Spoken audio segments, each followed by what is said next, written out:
पुट्टा गुरुमूर्ति ने पत्नी वेंकट माधवी की हत्या करने के बाद लाश के टुकड़े कर उन्हें न सिर्फ उबाला बल्कि उसकी हड्डियों को मिक्सी में पीसकर ठिकाने लगा दिया। आखिर ऐसी क्या वजह रही जो गुरुमूर्ति इतना क्रूर बन गया? नमस्कार दोस्तों, स्वागत है आपका हमारे YouTube चैनल में। आज हम बात करने वाले हैं एक ऐसी सच्ची घटना की जो आपको अंदर से हिलाकर रख देगी। मैं आपका होस्ट अभय सिंह हूं। चलिए शुरू करते हैं। अगर आप हमारे चैनल पर नए आए हैं तो कृपया चैनल को सब्सक्राइब करें और घंटी के आइकन को दबाएं ताकि आप हमारी रोजाना की सच्ची घटनाओं को सुन सकें। तेलंगाना की राजधानी हैदराबाद के मीरपेट थाने के झिल्लेलागुड़ा की न्यू वेंकटेश्वर कॉलोनी में किराए पर कमरा लेकर रहने वाले पुट्टा गुरुमूर्ति 43 और वेंकट माधवी 35 की शादी को 13 साल बीत चुके थे। दोनों इतना लंबा समय खट्टे मीठे अनुभवों के साथ गुजारते आए थे।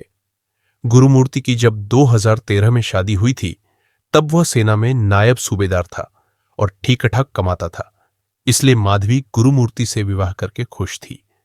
लेकिन गुरुमूर्ति में कमी यह थी कि वह माधवी को अपने साथ नौकरी वाले शहर में नहीं ले जाता था, जबकि माधवी को शुरुआत में सास ससुर के साथ रहना कतई अच्छा नहीं लगता था।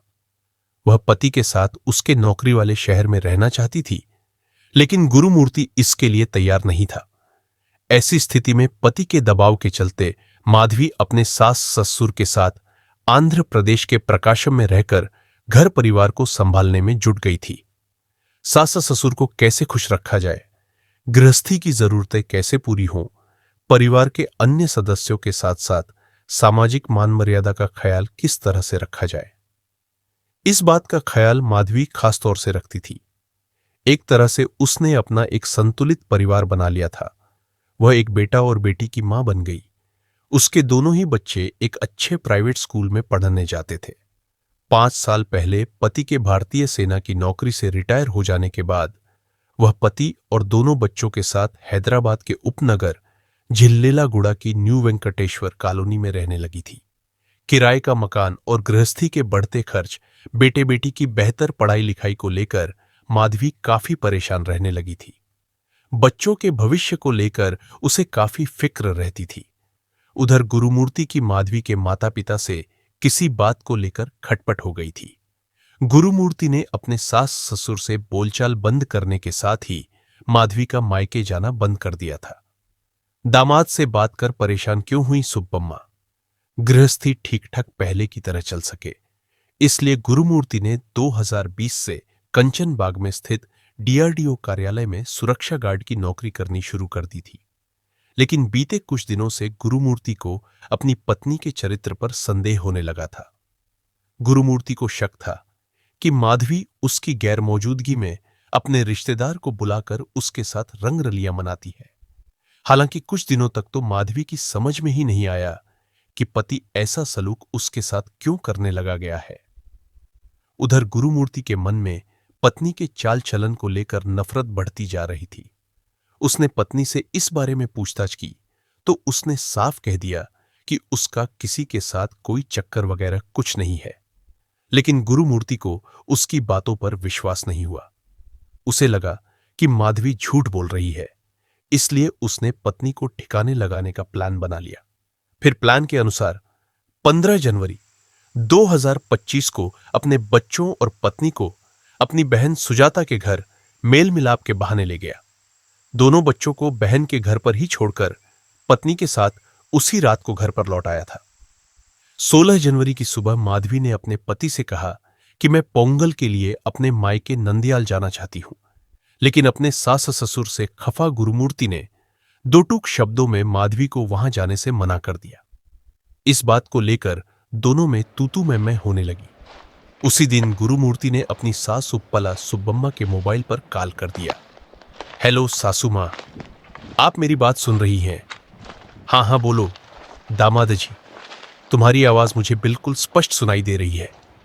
बोलो ना, क्या बता रहे थे मेरी बेटी के बारे में? आपको क्या शिकायत है माधवी से? मुझे साफ साफ बताओ, मैं बात करूंगी माधवी से इस बारे में।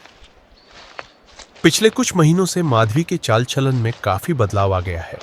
वह बेहया हो गई है। आप वक्त निकालकर उसे जरा समझा देना, वरना मेरे हाथों से किसी दिन अनर्थ हो जाएगा। गुरुमूर्ति ने एक तरह से धमकी भरे अंदाज में कहा और फोन डिस्कनेक्ट कर दिया। दरअसल उप्पला सुब्बम्मा अपने दामाद की बातों को पूरी तरह से समझ नहीं पाई थी। फिर भी उसने अपने दामाद के कहने पर माधवी से बात कर लेना उचित समझा। अतः बिना किसी हिचकिचाहट के उसके नंबर पर कॉल कर दिया। हेलो माधवी, तू कैसी है? तेरे दोनों बच्चे कैसे हैं अम्मा? मैं ठीक हूं। दोनों बच्चे तो अपनी बुआ के यहां गए हुए हैं। आप और बापू कैसे हैं? घर पर सब खैरियत तो है ना? अरे माधवी, दामाद जी का फोन आया था। कुछ देर पहले तुम्हारे बारे में ही बोल रहे थे कि तुम्हारा चाल चलन ठीक नहीं है और बड़ी बेहया हो गई हो। कोई इस तरह की बात है क्या? सुब्बम्मा बोली। अरे नहीं अम्मा, आप उनकी बातों को कोई अहमियत न दो। यह मेरे और गुरुमूर्ति के बीच की बात है। माधवी ने अपनी मां को फोन पर समझाया।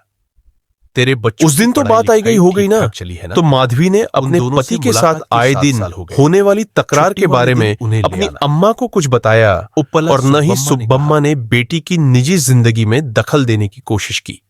लेकिन यह क्या, कुछ ही देर बाद गुरुमूर्ति ने अपनी सास को फिर से फोन कर वही बात दोहराई। कहने लगा, अपनी बेटी को संभाल लो, वरना मेरे हाथों अनर्थ हो जाएगा। उसने बिना किसी हिचकिचाहट के सीधे आरोप लगा दिया कि माधवी का एक करीबी रिश्तेदार के साथ चक्कर चल रहा है। एक तरह से गुरुमूर्ति ने उस दिन माधवी पर बदचलन होने और रिश्तेदार के साथ नाजायज संबंध होने का सीधे सीधे आरोप लगा दिया था। बेटी के बारे में दामाद से यह सब सुनकर सुब्बम्मा ने बेटी को फोन कर काफी डांट लगाई। उन्होंने गुस्से में बेटी से दो टूक कह दिया कि वह सिर्फ अपने पति और बच्चों पर ध्यान दे और अपने दोनों बच्चों का उज्जवल भविष्य बनाए, गलत रास्ते पर कतई न जाए।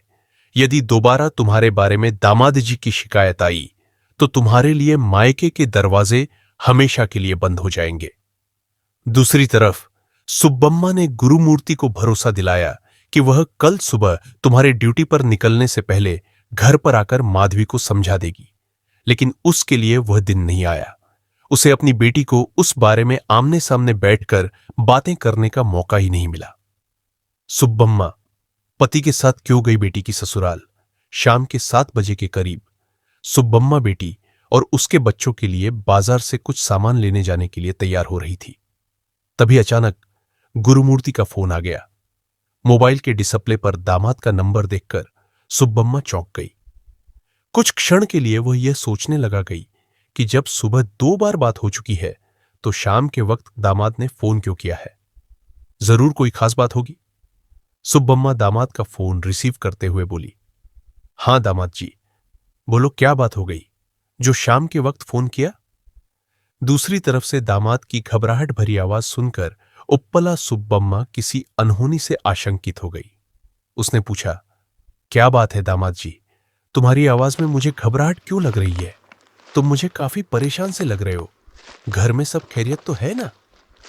अरे सासू मां, कतई खैरियत नहीं है। तुम्हारी बेटी मुझसे लड़झगड़ कर दोपहर बाद से कहीं चली गई, उसके बारे में कुछ भी पता नहीं चल रहा है। इतना सुनते ही चौंकते हुए सुब्बम्मा ने गुरुमूर्ति से माधवी को लेकर तमाम सारे सवाल कर डाले। अरे, आप फोन पर ही मुझसे सवाल पर सवाल करके वक्त जाया करती रहोगी या फिर अपनी बेटी को ढूंढने का प्रयास भी करोगी? चलो दामाद जी, मैं फोन रखती हूं और माधवी के बारे में रिश्तेदारों और परिचितों के यहां पता करती हूं। इसके बाद सुब्बम्मा ने बेटी के बारे में जानकारी लेने के लिए रिश्तेदारों से लेकर परिचितों को फोन लगाकर मालूमात की, लेकिन उसके बारे में कुछ भी पता नहीं चल सका। माधवी को गायब हुए 48 घंटे से अधिक का समय गुजर चुका था। न तो उसका मोबाइल फोन लग रहा था और न ही उसके बारे में कोई जानकारी मिल पा रही थी। अतः अपने पति को साथ लेकर उप्पला सुब्बम्मा ने अपने दामाद के घर जाने का फैसला लिया।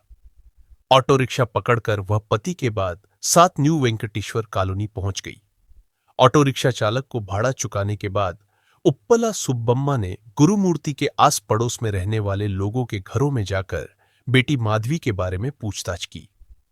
पड़ोसियों ने बताया कि उन्हें तो 16 जनवरी की सुबह 7 बजे के बाद से माधवी नहीं दिखी। पति ने लाश के टुकड़े क्यों उबाले? आखिरकार माधवी के मम्मी पापा ने निर्णय लिया कि थाने में माधवी की गुमशुदगी की रिपोर्ट दर्ज करवा दी जाए। इसलिए मीरपेट थाने में उप्पला सुब्बम्मा ने अपने पति के साथ जाकर बेटी माधवी की गुमशुदगी की सूचना दर्ज करवा दी। उसी वक्त गुरुमूर्ति की बहन और बहनोई को भी इस घटनाक्रम की जानकारी दे दी गई। बुआ से मम्मी के अचानक घर से लापता होने की जानकारी मिलते ही माधवी के बच्चे भी बुआ के घर से अपने घर पर वापस लौटने के लिए हट करने लगे। बुआ के घर का माहौल काफी बोझिल हो गया। गुरुमूर्ति के चाचा ने उससे घुमा फिराकर माधवी के लापता होने के बारे में पूछा। चाचा के पूछने पर आखिरकार गुरुमूर्ति को सच बोलने के लिए मजबूर होना पड़ा। उसने बताया, माधवी इस बात को लेकर काफी नाराज थी कि मेरी मां को फोन कर मेरे रिश्तेदार से संबंध होने की बात क्यों बताई। इसी बात को लेकर हम दोनों में जमकर तू मैं हुई। इसके बाद वह अपने मायके जाने की हट करने लगी।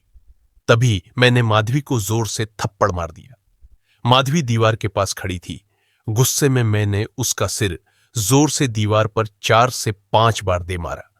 मेरे द्वारा ऐसा करने से सिर में चोट लगने से माधवी बेहोश हो गई। उसने आगे बताया कि माधवी को बेहोश देखकर मैं बुरी तरह घबरा गया। मुझे लगा कि माधवी मर गई है। मैंने उसकी नब्ज टटोली जो चल रही थी। मुझे लगा कि होश में आने के बाद माधवी अपनी मम्मी के साथ मीरपेट थाने में जाकर उसकी शिकायत कर देगी तो मुझे मारपीट करने के केस में जेल जाना पड़ेगा।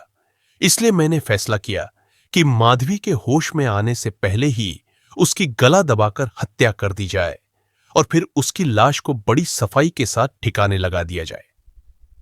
यह 16 जनवरी 2025 की बात है। गुरुमूर्ति ने गुस्से में आकर माधवी की हत्या तो कर दी, लेकिन अब वह इस सोच में पड़ गया कि लाश को किस तरह ठिकाने लगाया जाए कि वह पुलिस की पकड़ में न आ सके। वह काफी देर तक इस बारे में सोचता रहा। फिर उसे ध्यान में आया कि माधवी की लाश को ठिकाने लगाने का आइडिया क्यों ना ओटीटी प्लेटफॉर्म पर कोई क्राइम थ्रिलर देख कर ले लिया जाए। गुरुमूर्ति को लाश को ठिकाने लगाने और सारे सबूत मिटाने के लिए क्राइम थ्रिलर का आइडिया सबसे ज्यादा पसंद आया।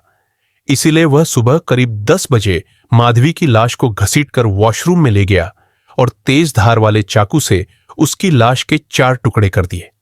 सबसे पहले दोनों हाथ फिर पैर काटे। उसके बाद शरीर के शेष हिस्सों के छोटे छोटे टुकड़े करने के बाद सबूत मिटाने की मंशा से सभी टुकड़ों को घर में रखी पेंट की खाली बाल्टी में डालकर पानी गर्म करने वाली रॉड की मदद से पानी में उबालकर मांस और हड्डियों को अलग किया। उसने एक बार फिर से मांस के टुकड़ों को उबाला। रसोई गैस के बर्नर पर माधवी के शरीर की हड्डियों को भी काफी देर तक प्रेशर कुकर में पकाया। इसके बाद मांस से अलग हुई हड्डियों को मिक्सी में डालकर पाउडर बना दिया। पके हुए मांस के टुकड़ों और पाउडर को अलग अलग पॉलीथीन की थैलियों में बंद कर घर के करीब स्थित चंदन झील में मछलियों को खाने के लिए फेंक आया। माधवी के शव के टुकड़ों को ठिकाने लगाने के बाद गुरुमूर्ति ने घर लौटकर बाथरूम, पेंट की खाली बाल्टी, चाकू, मिक्सी, इमर्सन रॉड व जमीन पर फैले खून को वॉशिंग पाउडर और फिनाइल डालकर अच्छी तरह रगड़ रगड़ कर साफ किया। बड़ी होशियारी से हत्या के सारे सबूत उसने नष्ट कर दिए। गुरुमूर्ति ने अपने चाचा के द्वारा माधवी के बारे में बार बार पूछने पर उन्हें माधवी की हत्या के बारे में सब कुछ बता दिया था। गुरुमूर्ति की बात सुनकर चाचा के पैरों तले जमीन खिसक गई। चाचा ने गुरुमूर्ति से कहा कि यह तुम क्या बक रहे हो। गुरुमूर्ति ने कहा कि चाचा, मेरी सहन शक्ति की सीमा खत्म हो गई तो मैंने माधवी को मौत के घाट उतार दिया। भतीजे के मुंह से माधवी की हत्या करने की बात सुनकर चाचा बुरी तरह घबरा गए। उन्हें लगा कि भतीजे के साथ पुलिस उन्हें बात छिपाने के आरोप में गिरफ्तार न कर ले। इसलिए चाचा ने बिना देरी किए मीरपेट थाने पहुंचकर उसकी हैवानियत के बारे में सब कुछ टीआई को बता दिया। उधर गुरुमूर्ति की सास थाने में अपनी बेटी माधवी की गुमशुदगी की सूचना दर्ज करा चुकी थी। इसलिए टीआई ने गुरुमूर्ति को हिरासत में लेकर पूछताछ की। गुरुमूर्ति को पता नहीं था कि उसके चाचा ने टीआई को उसके द्वारा माधवी की हत्या किए जाने और लाश ठिकाने लगाने की सूचना दे दी है। इसलिए वह तरह तरह की कहानियां बताकर पुलिस को उलझाता रहा। आखिरकार वह घुमावदार बातों में खुद उलझ गया तो उसने सच्चाई उगल दी। फिर उसने माधवी की हत्या करने की सारी कहानी पुलिस को बता दी। हत्या का गुनाह कबूल करने पर पुलिस ने गुरुमूर्ति को 28 जनवरी 2025 की सुबह विधिवत अपनी हिरासत में ले लिया। गुरुमूर्ति के इस कबूलनामे के आधार पर पुलिस ने भारतीय न्याय संहिता की धारा 103 के अंतर्गत हत्या 238 के अंतर्गत अपराध के सबूत को गायब करना और 85 के अंतर्गत महिला के प्रति क्रूरता के तहत मामला दर्ज कर लिया है। चौंकाने वाली बात यह थी कि गुरुमूर्ति का जुर्म की दुनिया से कोई वास्ता नहीं था, लेकिन उसने पेशेवर हत्यारे को भी मात दे दी थी। उसने अपनी पत्नी की हत्या और सबूत मिटाने की योजना को बड़ी होशियारी से अंजाम दिया। राचकोंडा के पुलिस आयुक्त जी सुधीर बाबू का कहना है कि हत्या के इस मामले की गुत्थी को सुलझाने और इस मामले से जुड़े सभी सबूत जुटाने के लिए देश भर के सर्वश्रेष्ठ वैज्ञानिक और तकनीकी विशेषज्ञों की मदद ली गई थी। इसके लिए दिल्ली और गुजरात के फोरेंसिक विशेषज्ञों को घटनास्थल और चंदन झील का मौका मुआयना कराया था और उनके द्वारा सबूत इकट्ठे करने का भरसक प्रयास किया गया। इसी का परिणाम है कि पुलिस के हाथ चंदन झील के किनारे माधवी के शव के टुकड़ों में एक मांस का टुकड़ा बतौर सबूत हाथ लग गया। सबूत हाथ लगते ही पुलिस ने माधवी के मम्मी पापा का डीएनए लेकर चंदन झील से बरामद इंसान के मांस के टुकड़े का डीएनए टेस्ट करवाया। जांच के बाद दोनों का डीएनए मैच कर गया।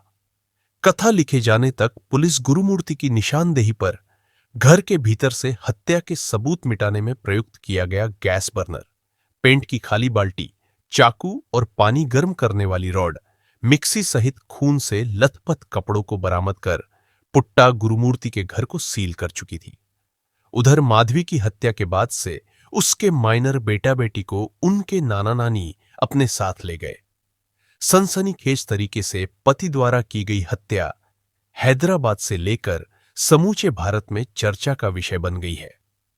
आम और खास लोग अब यह जानने को उत्सुक है कि कोर्ट गुरुमूर्ति को क्या दंड देता है।